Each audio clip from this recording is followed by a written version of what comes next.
नमस्कार साथियों, मैं Vinay Khandelwal, assistant professor government PG college Deoli के official YouTube channel CC Raj GC Deoli class में आपका पुनः स्वागत करता हूं। उम्मीद करता हूं आप सभी लोग स्वस्थ होंगे और लगातार मेरे ई लेक्चर को सुन रहे होंगे और असाइनमेंट आप सभी लोगों ने पूरे किए होंगे। ऐसी उम्मीद मैं आप सभी से करता हूं।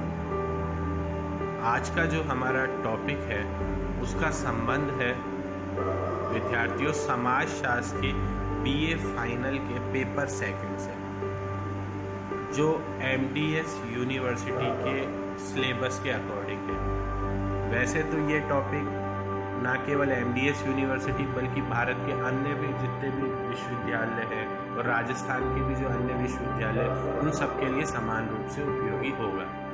आज का हमारा विषय है, उसे मैंने 4 मूल भागों में बांटा है। जनजाति की अवधारणा से हम शुरुआत करेंगे, उनकी विशेषताएं बताएंगे आपको। उसके अतिरिक्त उनकी मूलभूत समस्याएं क्या रही हैं जनजातियों की, और उस संदर्भ में सरकारी और संवैधानिक प्रयास जो किए गए हैं वो मैं आपको आज के लेक्चर में बताऊंगा। सब शुरुआत में करता हूं कि आदिवासी जो शब्द है, ये 2 शब्दों आदि और वासी से मिलकर बना हुआ है। इसका अर्थ मूल निवासी होता है। और यदि हम भारत के संदर्भ में देखें तो भारत की जनसंख्या का लगभग 8.6% था। यदि इसको सरल दृष्टि में समझे, संख्या में देखें तो 10 करोड़ से भी ज़्यादा बड़ा हिस्सा आदिवासियों का है। इनके लिए पुरातन लेखों में अलग अलग नाम दिए गए, जैसे अत्विका कहा गया, वनवासी कहा गया। हमारे राष्ट्रपिता महात्मा गांधी ने इन्हें गिरिजन अर्थात वह जो पहाड़ों पर निवास करते हैं से संबोधित किया। भारतीय संविधान में आदिवासियों के लिए अनुसूचित जनजाति का नाम दिया गया है। इसको आप अवश्य ध्यान रखिएगा।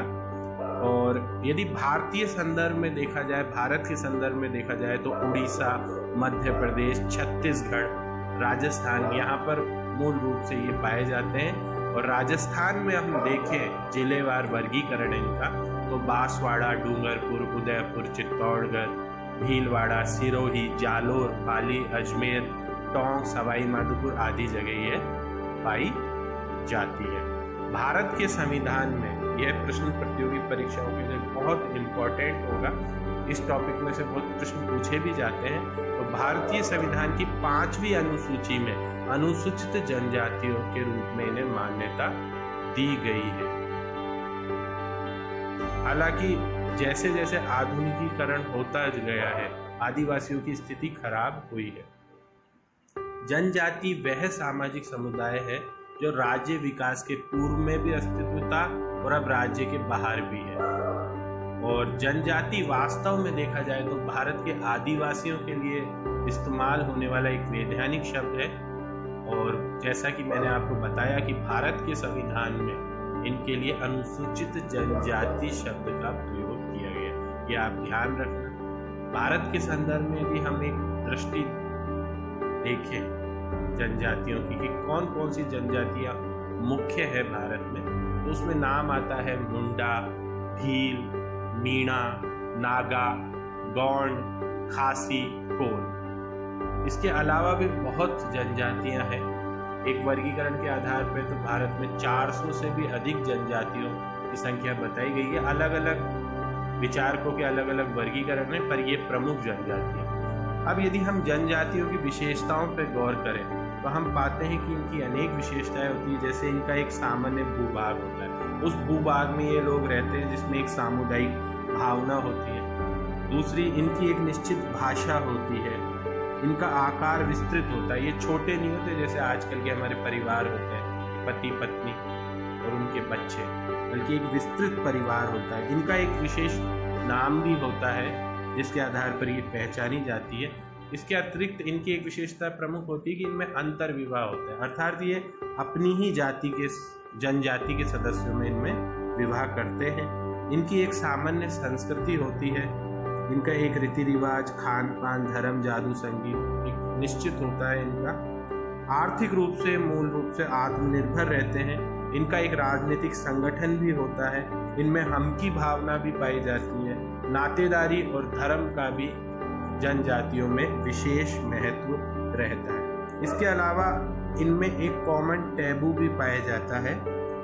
उस टैबू के अनुसार ये खान पान, विवाह, परिवार संबंधी निषेधों का पालन करते हैं। अब यदि हम जनजातियों की परिभाषाओं की तरफ नजर दौड़ाएं या हम माने कि किन किन विचारकों ने जनजातियों की क्या परिभाषा दी है, तो सबसे पहले तो आप एक चीज याद रखना, एग्जाम की दृष्टि से आपके एग्जाम में बहुत अधिक पूछा जाता है ये क्वेश्चन कि भारतीय जनजातियों को पिछड़े हिंदू किसने कहा है। ये ना केवल फाइनल ईयर में बल्कि मैंने प्रीवियस एग्जाम्स में देखा, ये किसी भी ईयर में आपसे प्रश्न पूछा जा सकता है। तो आपका जवाब है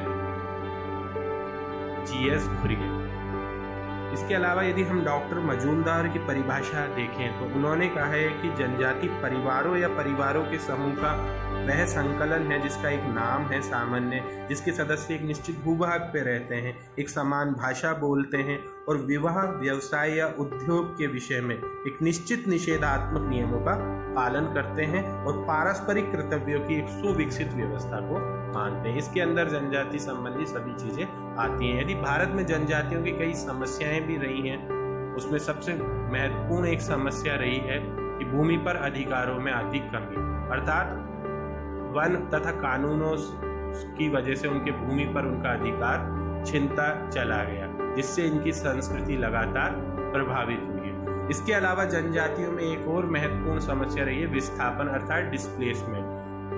हुआ क्या है कि जनजातियों को अपनी जगह को छोड़ के जाना पड़ा है और उनका प्रॉपर पुनर्वास भी नहीं हुआ, क्योंकि विभिन्न विकास परियोजनाओं और उद्योग धंधों के निर्माण के कारण जो जनजातियों की मूल भूमि थी वो उनसे छीन ली गई, तो उन्हें दूसरी जगह जाना पड़ा और उन्हें प्रॉपर उनके लिए भूमि या आवास की व्यवस्था नहीं हो पाई। इसके अलावा जनजातियों की विशिष्ट समस्या है गैर आदिवासी जनसंख्या का प्रभाव, अर्थात जहाँ पर जनजाति लोग रहते थे जिन दुर्गम स्थानों पर, वहाँ पर अब गैर आदिवासी लोग रहने लगे, उनकी भूमि, वन, जंगलों को उनसे छीनते गए। इसके अलावा महाजन शोषण से वे कर्ज के जाल में फंस गए, जिससे इस क्षेत्र में अशांति का वातावरण बना। तो ये भी एक समस्या है। इसके अतिरिक्त एक और समस्या है, वो है लिंग आधारित समस्या, जेंडर बेस्ड प्रॉब्लम।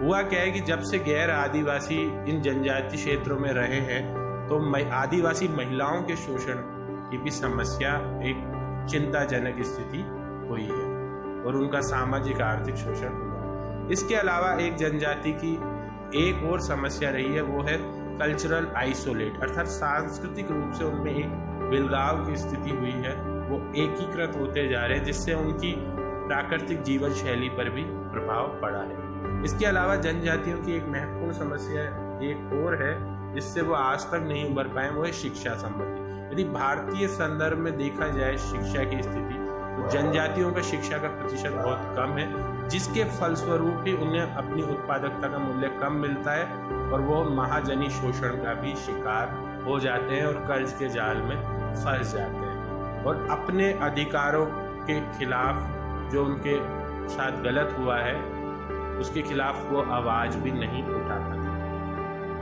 एक समिति आई थी विद्यार्थियों, चंदा समिति। चंदा समिति ने सन 1960 में अनुसूचित जातियों के अंतर्गत किसी भी जाति को शामिल करने के लिए 5 एक मानक थे, पैरामीटर थे जो निर्धारित किए, जिस आधार पर किसी भी जाति को अनुसूचित, किसी भी आदिवासी जाति को अनुसूचित जाति में माना जाता था। उसमें थे भौगोलिक एकीकरण, विशिष्ट संस्कृति, पिछड़ापन, संकुचित स्वभाव और आदिम जाति के लक्षण। यदि ये लक्षण होते थे तो उसे अनुसूचित जनजाति में शामिल कर लिया जाता था और भारत में कुल 461 जनजातियां हैं मानी गई है अलग अलग वर्गीकरणों के अनुसार। यदि हम जनजातियों की संवैधानिक स्थिति पर एक नजर डालें तो भारत में अनुसूचित जनजातियों से संबंधित कई प्रावधान हैं और इन प्रावधानों में यदि हम कई अनुच्छेद है जिसमें उनकी शिक्षा संबंधी, विधानसभाओं, लोकसभाओं में आरक्षण और भी अन्य कई आर्थिक आधार पर भी उन्हें सुविधाएं मिली है, जिसमें अनुच्छेद 15(4), 16(4), 19(5), 23, 29, 46, 164, 330, 32, 34, 335, 338, 339(1), 371 कै खे गे, 5वीं सूची, 6ठी सूची, 275 1, 339 2, ये सभी अनुच्छेद अनुसूचित जनजातियों के संवैधानिक प्रावधान है जिससे उनकी स्थिति में निश्चित रूप से सुधार हुआ। जनजाति कार्यों से रिलेटेड एक मंत्रालय का भी गठन हुआ था वर्ष 1999 में। उससे पहले जनजाति कार्य होते थे वो सामाजिक न्याय और अधिकारिता मंत्रालय के अधीन होते थे, पर वर्ष 1999 में एक अलग मंत्रालय का गठन हुआ। इसका उद्देश्य एक समन्वित और सुनियोजित तरीके से भारतीय समाज के शोषित वर्ग की हितों की रक्षा करना था। इसके अतिरिक्त जो और चीजें हुई हैं उसमें मध्य प्रदेश में जो अमरकंटक में इंदिरा गांधी राष्ट्रीय जनजाति विश्वविद्यालय खोला गया, ये जनजातियों से संबंधित विभिन्न अध्ययनों पर केंद्रित होगा।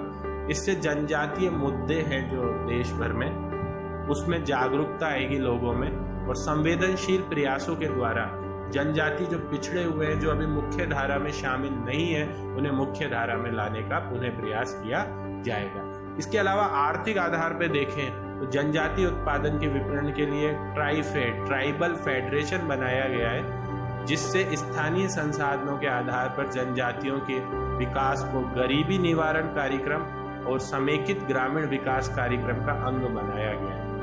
इसका मूल उद्देश्य जनजातीय लोगों के उनके उत्पादन का सही मूल्य दिलाना है और ये उनके अधिकारों की, मूल रूप से आर्थिक अधिकारों की रक्षा करता है। जनजाति अपने आप में एक बहुत बड़ा विषय, यदि हम इनकी पुस्तकों पे देखें तो भारतीय आदिवासी जीवन जो निर्मल कुमार बोस की पुस्तक है, इसमें एक जनजातीय जीवन का एक आधारभूत संकल्पना बनाए रखने में आपको बहुत मदद मिलेगी। इसके अलावा एक बहुत सुप्रसिद्ध समाजशास्त्री थे भारतीय जो अब नहीं रहे, योगेश अटल और यतीन्द्र सिंह सिसोदिया, उनकी एक पुस्तक है आदिवासी भारत, वो भी आप पढ़ सकते हैं जनजातीय विषयों पर यदि और रुचि है। इसके अलावा जनजातीय समाज का समाजशास्त्र ML गुप्ता और DD शर्मा के द्वारा लिखी गई पुस्तक है। ये भी कहीं ना कहीं आपकी जनजातीय जो अवेयरनेस है उसको बढ़ाने में आपको मदद करेगी। इसके अलावा एक रावत पब्लिकेशन की किताब है जनजातीय समाजशास्त्र, SL दोषी और TC जैन। दोषी जैन ने जितनी भी पुस्तकें लिखी है समाजशास्त्र विषय की वो बहुत ही अच्छी है। उसी कड़ी में हम देखते हैं मीणा जनजाति, जो कि मैंने बताया एक जनजाति है, उनका परिचय लक्ष्मी नारायण मीणा द्वारा ये किताब लिखी गई है। इसमें भी आपको जो जनजातियों में विशेषतर जो मीणा जनजाति है उसकी जानकारी मिलती है। और अंत में मैं आपको समाजशास्त्र की जो आपकी किताब है जो BA 3rd ईयर की साहित्य भवन पब्लिकेशन की गुप्ता और शर्मा की, जिसमें आपका BA फाइनल का फर्स्ट और सेकंड पेपर दोनों सम्मिलित है। एक ही किताब से आपका वर्ष भर काम चल सकता है। यदि आप और ना खरीदें तो इस किताब को आप अवश्य पढ़ें। इस एक ही पुस्तक से आपके दोनों पेपर की आपको संपूर्ण सामग्री उपलब्ध हो जाएगी।